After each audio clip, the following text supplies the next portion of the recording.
আমি একটা সকালবেলা পোস্ট করেছিলাম যেখানে বলেছিলাম যে আমি আমার মায়ের কাছে ক্ষমা চাইছি, কারণ আমি যে সিদ্ধান্তটা নিচ্ছি সেটা আমি বাধ্য হয়ে নিচ্ছি। আমার পরিস্থিতি এমন হয়ে গেছিল যেখানটায় আমার করার মতন কিছু ছিল। প্রেগনেন্ট হয়ে গেছে, মানে অসময়ে বিয়ে করার কারণ দুটোই থাকে, এক হচ্ছে মোমবাতি বা ঝিনুকে কুরকানির জন্য, একটা হচ্ছে অসময়ে প্রেগনেন্ট হয়ে যাওয়া।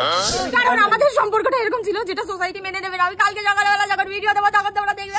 কেন মেনে নেবে না? কেন ছেলের কি ব্যাট বলে কোনো সমস্যা আছে?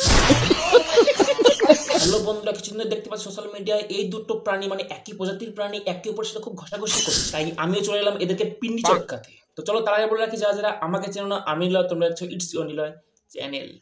Hi, hello family members, and welcome back to my channel.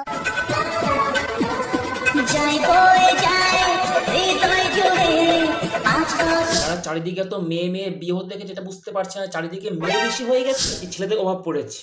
আর এদের কমেন্ট বক্সে শুধু একটাই কথা যে এদের বাচ্চা কি করে হবে। ভাই বাচ্চা পর্যন্ত গেলে তো এই তো এর পরে পাটে দেখবে যে বাড়ি থেকে জোর করে নিয়ে গেলে, তারপর সারাসারি, আর তারপর সিরিয়াল শেষ।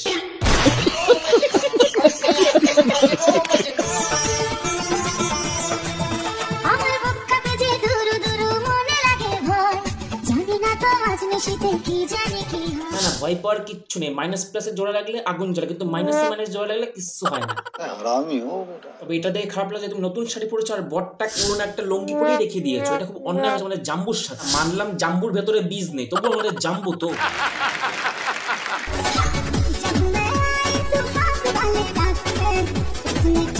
কিচ্ছু করতে পারেনি, আর এগুলো দেখার পরে কেউ বলতেও পারবে না যে বর্তমানে ভালোবাসা নামে ওই নোংরামি যত সমাজ নষ্ট করছে, আগামী প্রজন্মে বলা কি শিখবে, এগুলো বলা কোনো সুযোগই রাখেনি। তুমি কি বলবে? দেখে দুটোই তো মিশে থাকতেই পারতো। তবে এতটুকু বুঝতে পারছি যে এরা যেখান থেকে সবজির বাজারে করে, সেই বাজারে বেগুন শসার দাম খুব বেড়ে যাবে। আমার এই দিদির কিন্তু একটা বয়ফ্রেন্ড ছিল। ও দুটো দিদি না, একটু ভালো করে বলতে হবে। মানে যে ওই শাড়ি পরে আছে ওই দিদিটা। আমি সব ছেড়ে তোমার কাছে এসেছি, আমি তোমার। তো তারপর দিদি এই রিলেশন যাওয়ার পরে এত কষ্ট পাইছে যে বয়ফ্রেন্ডকে রেখে দিদি একটা মেয়েকে বিয়ে করে বসেছে। স্বার্থপর মানুষেরা ঠিকই জানে কখন কাকে ইউজ করতে হবে আর কখন কাকে ইগনোর করতে হবে। আমি এটা বুঝলাম তোমাকে কি এমন ইগনোর করে, যার জন্য তুমি পুরো সৃষ্টিকর্তার নিয়মটাকে পুরো চেঞ্জ করে দিলে। এখন অনেক ফ্যামিলিতে তোমাকে দেখার পরে বাড়ির মেয়েদের কোনো মেয়ে বান্ধবীর সাথে বাইরে বেরোতে দেখলে লোকের ঘুরে যাচ্ছে যে কখন মেয়ে বিয়ে করে বান্ধবীকে বর বানিয়ে ঘরে টানবে।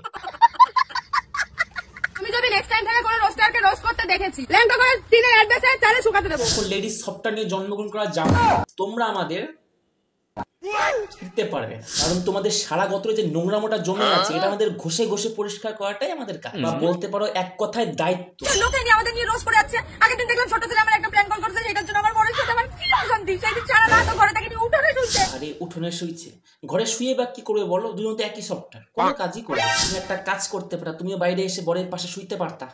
এই গরমকালের মধ্যে হচ্ছে মশার কামড় খেয়ে গিয়ে কি অবস্থা ভাই এটা। এই তো দিদি পথে এসে, দিদি এই প্রথমবার হয়তো বললো যে ওটা একটা মেয়ে, মানে আমরা জানি কিন্তু দিদি এখনো প্রকাশ করে। দেখো আমরা এত করে বলছি, এর কারণ হচ্ছে তোমাদের দেখার পর সমাজের 8-10টা মেয়ে নষ্ট হচ্ছে, ব্যাপারটা বোঝো। আমাদের যে ফুঙের মধ্যে চুলকাইতেছে তা ঠিক বুঝতে পারছি। এত যখন বুঝে গেছিল আমাকে শুধু এটুকু বোঝাও, তুমি লঙ্গি পরো বুঝলাম, কি তুমি কি ছেলেদের মতো রাস্তা দাঁড়িয়ে কি পারো?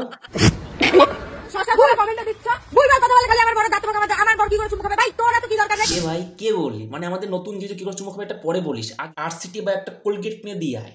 ভাই যতই হোক কিছুটা হলে তো ছেলে, পান খনি তো খাবেই, তো দাঁতে পোকা লাগবে না কেন?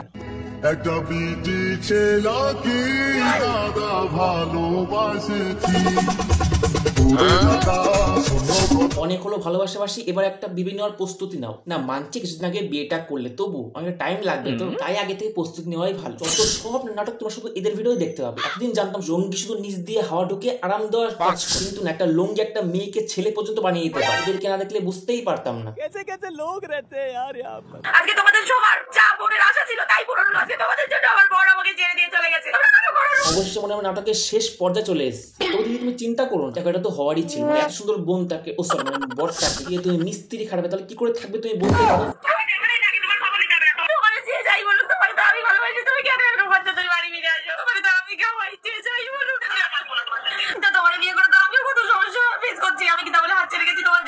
দুজনেই কথা শুনছো, কিন্তু তোমার জন্য শুধুমাত্র মেয়েটাকে লুঙ্গি পরে বাইরে কাজ করতে হয়েছে। তুমি বললে তুমি নাকি ওকে খাইয়েছো, মানে ঠিক বুঝলাম না। ভিডিওতে দেখলাম তোমার বর 2-1টা ইট মশা টানাটানি করলো, আবার বলছো তুমি নাকি ইনকাম করে খাইয়েছো। ছি ছি। এই তো হ্যাঁ, ইস, আমি তো বললাম গাছে কোনো হনুমান ঝুলে আছে, এক্ষুনি কলা ছুঁড়ে মার। কিন্তু কিছুক্ষণ পরে দেখে আমাদের জাম্বু গাছে ঝুলে আছে, মুখটাও করেছে ওই হনুমানের মতো। আমি শুধু ভাবছি বইয়ের ভালোবাসা কি এত ইস্যু পেয়েছে বড় ডাইরেক্ট গাছে চেপে গেছে। সত্যি বলতে বন্ধুরা, আমাদের কলেজ লাইফে এমন অনেক মেয়ে ছিল যারা ওই মজা করতে করতে কোনো একটা মেয়েকে কিস করে বসে। আমি সেই দিনই বুঝেছিলাম শুধুমাত্র এরা এখানেই থামবে না, কয়েক বছর পরে এর থেকে ভয়ঙ্কর কিছু আমাদের সমাজে আসতে চলেছে। এটা তার প্রমাণ। कैसा लगा मेरा मजाक?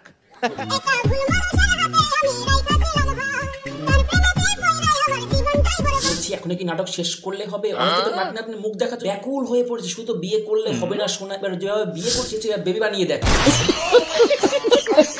বন্ধুরা, আজকে ভিডিওটা এই পর্যন্ত, কেমন হলো জানিও, আর ভালো লাগলে ভিডিওতে লাইক করে চ্যানেল সাবস্ক্রাইব করে দিও। বাই।